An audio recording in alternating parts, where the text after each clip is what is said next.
Great to see everyone again. Great to have our visitors with us. We have several from out of town. Our theme this year is the second greatest commandment, to love your neighbor as you love yourself. And we're going to talk about kingdom productivity today. So it's kind of an interesting thing and an interesting way that Jesus talks about it. But Jesus, as we all know, was born into a really incredibly poor family. Jesus was poor not only throughout his upbringing, but Jesus was poor till the day he died. Had Jesus not had wealthy Galilean women follow him throughout his ministry, Jesus wouldn't have eaten. He wouldn't have had places to sleep. Jesus had a group of Galilean women who took care of him throughout his ministry. They served him. And I think that it's pretty interesting that Jesus, though he was extremely poor, spoke more about money than any other topic. We don't really think about that very often because I think we get focused on the gospel message. We get focused on miracles and things like that. But I think instrumental and the core of the gospel message is what we do with the gospel. And that's why Jesus spoke about money. He wasn't speaking about money per se. He was speaking about what you do with wealth, and he related that to the kingdom constantly. He used terms that people understood, and people really understood investments, and they understood that, to work meant that you ate. Here in America, I think we really miss that a lot because here in America, we think, man, if you work and you work a lot, then you get to play. We're typically pretty selfish with our money. I'm kind of a Dave Ramsey junkie, so we read his books and, we learn how to budget money and how to save for retirement and things like that because Dave Ramsey says, your money always is working. It works 24/7. And so put it to work. You invest it and you put your money to work because where you work 8 hours and you get tired out, your money never stops working. So put it to work. In some of his books, he has some pretty startling statistics, but he said here in the United States, one of the richest countries in the world, it's something like 92 or 93% of all people age 70 and older couldn't write a check right now today for $600 if they had to. Think about that for a minute. In one of the wealthiest nations on the planet, over 90% of elderly people have not saved money. They can't write a check for $600. Jesus wrote about wealth because he really was writing at the heart of it about productivity, about how to put your money to work. And he related that back to the kingdom and said, the kingdom is like this. I think it's interesting that Matthew, the tax collector, was a wealthy person. Jesus, extremely poor. Matthew, one of his disciples, handpicked by Jesus, was a wealthy person. I don't think that's coincidence. Certainly Jesus knew what he was doing when he picked the 12 apostles to follow him around and to do the things they did. But Matthew, being a numbers guy, he bunches up a whole bunch of these together in chapter 13. So he takes several of these things about money and he just pushes them all together in this chapter, and he does that on purpose. So he starts out and he's talking about the parable of the sower. And he says, Jesus is speaking, he's talking to a large crowd. He gets into a boat and he's teaching from the boat. There are people standing on the beach. And Jesus says this, a sower went out to sow, and as he sowed, some seeds fell along the path, and the birds came and devoured them. Other seeds fell on rocky ground, where they didn't have much soil, and immediately they sprang up, since they have no depth of soil. But when the sun rose, they were scorched. Since they didn't have a root, they withered away. Other seeds fell among the thorns, and the thorns grew up and choked them out. Other seeds fell in good soil and produced grain, some 100-fold, some 60, some 30. He who has ears to hear, hear.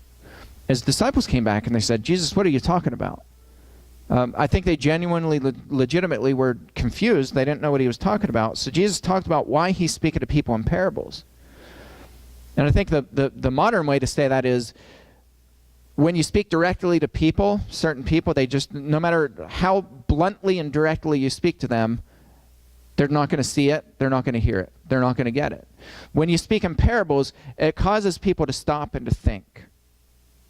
It's kind of like riddles, right? Riddles really trip us up because we have to stop and think about it. There was one floating around, and my wife and I got a good laugh about this because of how dumb we are. We fell for it. But it was, some of you might have seen this floating around that said, I don't remember what the date was, but it was a date, and it said in 2018, on this date, it's the only day in 1,000 years where the math works. So you take your age.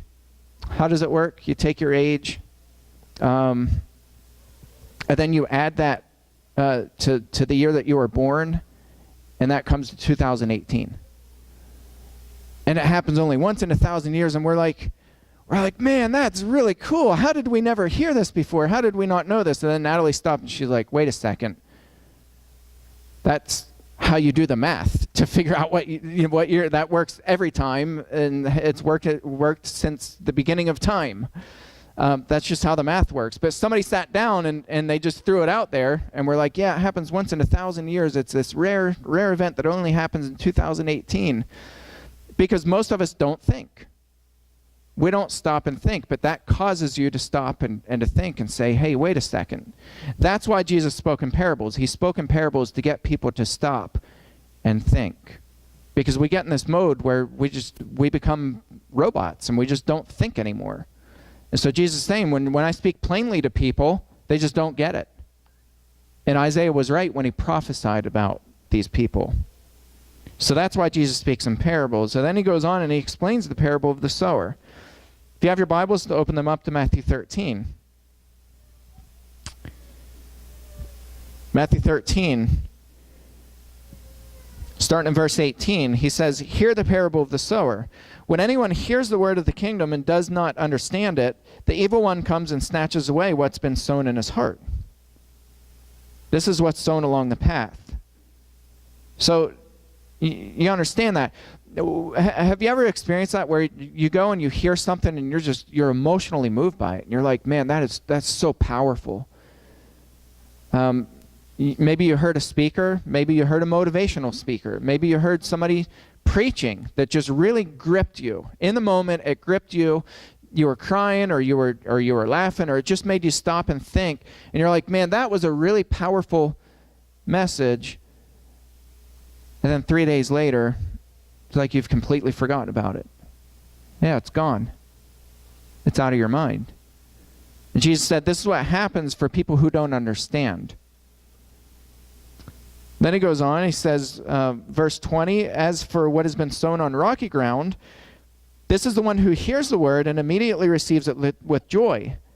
Yet he has no root in himself, but endures for a while. Then when tribulation or persecution arises on account of the word, immediately he falls away. There are different Christians who some people are just in word, and I think they believe it about themselves, but in word they're like, yeah, I'm going to die for Christ. I will do anything for him. And they're super excited, and I think it's genuine. I think they're really excited.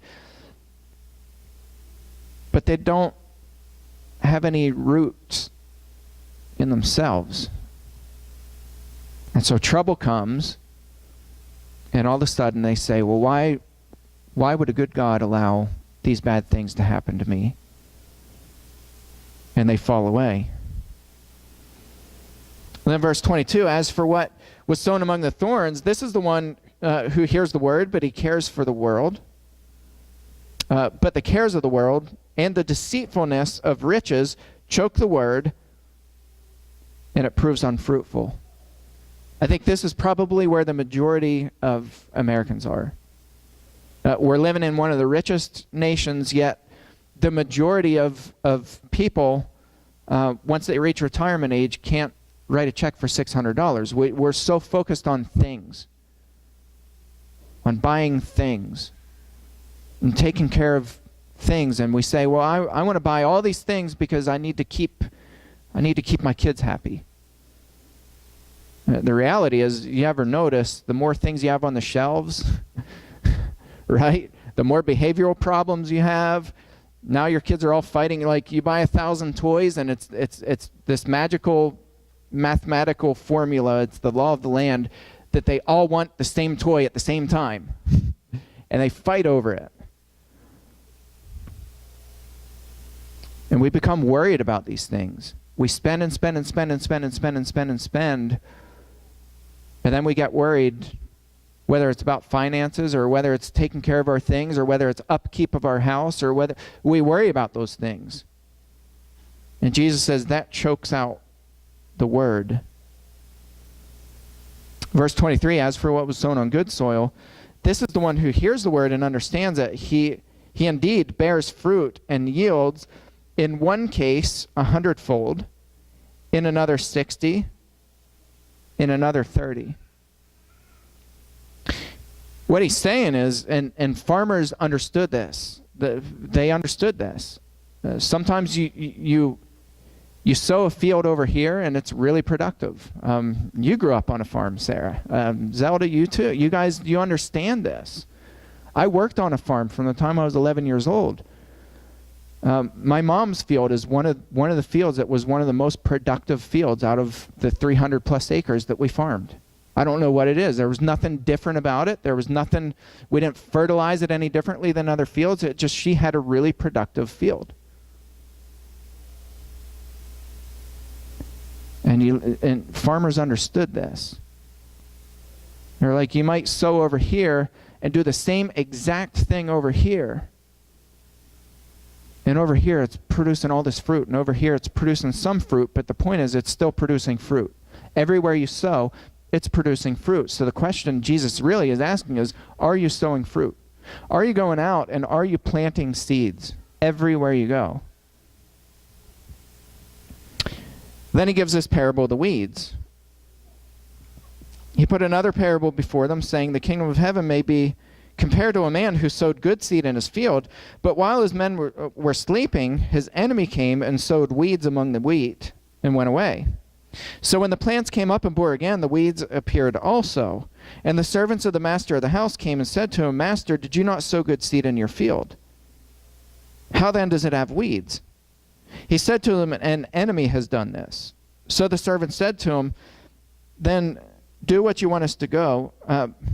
Do you want us to go and gather them? In other words, do you want us to gather the weeds up? Do you want us to pick the weeds out and leave the wheat? But he said, no, lest in gathering the weeds you root up the wheat along with them. Let both grow together until the harvest.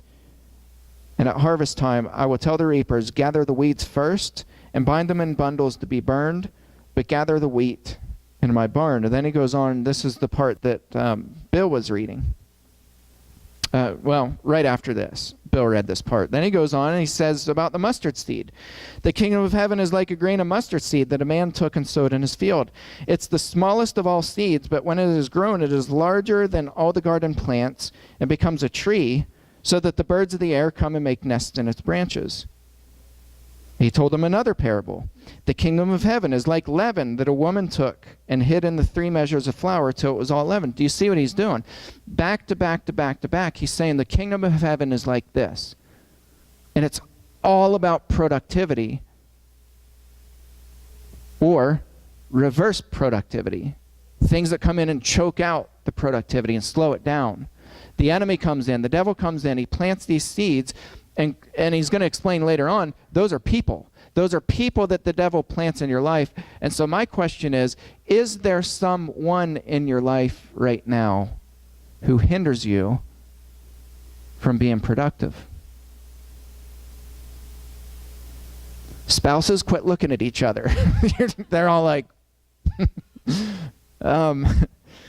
is there somebody in your life that, the devil does this. He plants people to discourage you. He plants people in your life to tear you down. He plants people in your life to distract you. He plants people in your life to whisper things in your ear that make it sound good, but it has nothing to do with the kingdom. The devil is very subtle and he's very deceitful.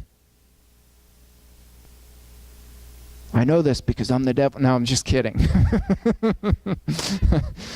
The devil, right? He doesn't look like a guy with horns and a red tail and a pitchfork. The devil, most times, more often than not, the devil looks like the kindest, sweetest, gentlest, most caring person in your life. And that person ends up choking the life out of you. You get so caught up with this person. You get so distracted by this person. And then the person ends up hurting you. This is what the devil does. Jesus is explaining this. In verse 34, this is where Bill started reading. All these things Jesus said to the crowds in parables. Indeed, he said nothing to them without a parable. This was to fulfill what was spoken in the prophet. I will open my mouth in parables. I will utter what has been hidden since the foundation of the world. Then he left the crowds and went into the house, and his disciples came to him saying, explain to us the parable of the weeds in the field. That was the one they just didn't get. They were like, okay, come on, Jesus, we're fishermen. Help us understand the one with the weeds in the field. So Jesus said, the one who sows the good seed is the Son of Man. That's Jesus. Jesus is sowing this good seed. The field is the world, and the good seed is the sons of the kingdom. The good seeds are you. Jesus picks good seeds. Did you know, by the way, that Jesus picked you? That he cares enough about us. That he picked us. I think a lot of times we get the language wrong. We're like, yeah, you know, I came and I believed and I did this and I was baptized and Jesus is like, no, I picked you. Out of my love, I picked you.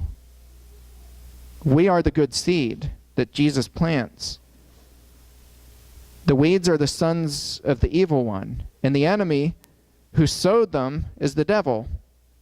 The harvest is the end of the age, and the reapers are the angels. Just as the weeds are gathered and burned with fire, so it will be at the end of the age. The Son of Man will send his angels, and they will gather out of his kingdom all causes of sin and all lawbreakers, and throw them into the fiery furnace. In that place there will be weeping and gnashing of teeth. The righteous will shine like the sun in the kingdom of their Father. He who has ears to hear, let him hear. Then he talks about the parable of the treasure, and then the parable of the pearl. Somebody goes into a field and he finds this hidden treasure and it's worth a lot. He goes and he sells everything he has and he buys that field because he wants that treasure. Are we able to spot things that are worth value? Are we able to see people for the value that's in them? Or do we just go through life buying things and filling up our shopping cart, and we get to the end of life and we're like, okay, now what do I do? We talked in class this morning about how frustrated we are as a nation, as a group of Christians. We have this Christianity where people are just frantically trying to figure out what their purpose is. They don't even know. And in the first century, the Christians were selling their possessions and they were helping each other out. Luke says that they all had everything in common. They all had one mind, the same mind. They were selling fields, they were selling houses, they were laying that money at the feet of the apostles. Luke says so that nobody was with need. They took care of each other. They blessed each other. They were productive. They preached everywhere they went. And as they planted seeds, God allowed those seeds to grow, and the kingdom exploded. I mentioned again, there's a news article in the Christian Chronicle, front page story, will the churches of Christ survive? The front page story in the Christian Chronicle, that's where we're at. And so my question to you is, are you being productive as a Christian? Are you sowing seeds? Are you planting people? Are you taking other people and saying, okay, are you taking your own kids and saying, I'm going to plant you, I'm going to raise you up so that I can plant you in the world to teach other people? And if not, why not? We need to be teaching and instructing and praying and blessing and planting every single day. I want to encourage you again to reach out to your neighbors, love them, bless them, sit with them, talk with them, hurt with them, laugh with them. Go out and bless and love your neighbors, because that's what the Bible commands us to do. If there's anybody this morning who's not yet taken that step to put Christ on a baptism, or anybody who has prayer needs, we invite you to come forward, or a text will be in the back. Bob is away this weekend, but you can go back and speak with one of our shepherds as we all stand and sing together.